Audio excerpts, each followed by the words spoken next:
السلام علیکم د چاسدي اوسیدونکو حمزه سواد بیرته ستا غوښتل او څه کارونه پې هلته کې کوئ. عزتمن ټول معلومات زه تاسو ته په دې ویډیو کې درکوم. زموږ دا ویډیو د سر تر اخره پورې وګورئ چې تاسو ته پوره معلومات در ورسېږي. د دې معلومات نه مخکې زه تاسو ته دا یادګي نه وکړم، تاسو که چېرې زموږ په دې چینل کې نوي وئ مهرباني وکړئ زموږ عمده چینل د سره سبسکرایب کړئ. خوا کې اوسه د ټرۍ نشان ووهئ چې ښایي یوه نوې معلوماتي ویډیو تاسو ته په اسانۍ باندې در ورسېږي. د چرزي له چاسده د اچن مندرې اوسیدونکی هغه عزتمنو تېره ورځ پیدا شو چې دا په کوم ځای کې پیدا شو. دغه خلک بیا ټول حقیقت بیان کولو میډیا والو ته، ورته ویل چې زما دغه شانتې زه په ټیک ټاک باندې ما کار کولو، په ټیک ټاک باندې د ځان نه داسې دغه ساز کړو چې لکه جینۍ به لګېدل. خلکو دا یقین هم نه راتلو چې دا به دغه شانتې یعنې یوې د غریبۍ د یوې غریبې کورنۍ نه به وي. مینوالو د حمزه د خولې وینا ده، ویل کېږي چې ما دې خلک په ما سره په مسنجر باندې ګپ شپ لګولو او زه به ډېر سخت تنګولم. ما ته بیا اخره کې یوه ورځ ویله ما ته خپل نمبر راکړه چې ما ورته نمبر ورکړو. هغه بیا زما په نمبر باندې ټلیفونونه کول او زه به یې تنګولم چې زما پاپا ته یعنې زما پلار ته چې پته ولګېدله د ما نه هغه نمبر بند کړو. دویم نمبر یې راته راکړو، خو زه بیا د هغه سره زما د وټساپ نمبر او په وټساپ باندې به زه بیا ډېره سخت تنګولم. بیا زه مجبوره شم ما د بیا د بند د موبایل نمبر هم ورته ورکړو چې هغه مې ورته ورکړو. راته ویل چې یو بل سره میلاوېږو چې زه اوس میلاوېدلو دپاره زه دیر ته ورغلم چې دیر ته ورغلم چې زه سل ټایم کې د سره میلاو شم. د ما نه موبایل واخیستلو، فلایټ یې راته ولګولو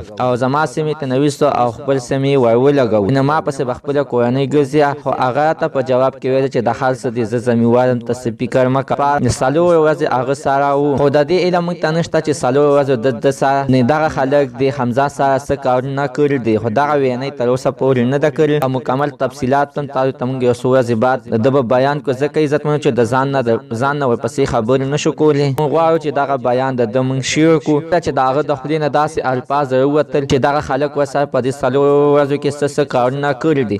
نه عزتمنو هغه به تاسو ته موږ حتما بیا شیر کوو. تر اوسه پورې زموږ د نننۍ معلومات د دې ځای پورې د نوي معلومات دپاره د سره زموږ عمده چینل د سره سبسکرایب کړئ. خوا کې ورسره د ټرۍ نشان ووهئ. د هر یوه نوي معلوماتي ویډیو تاسو ته په اسانۍ باندې در ورسېږي.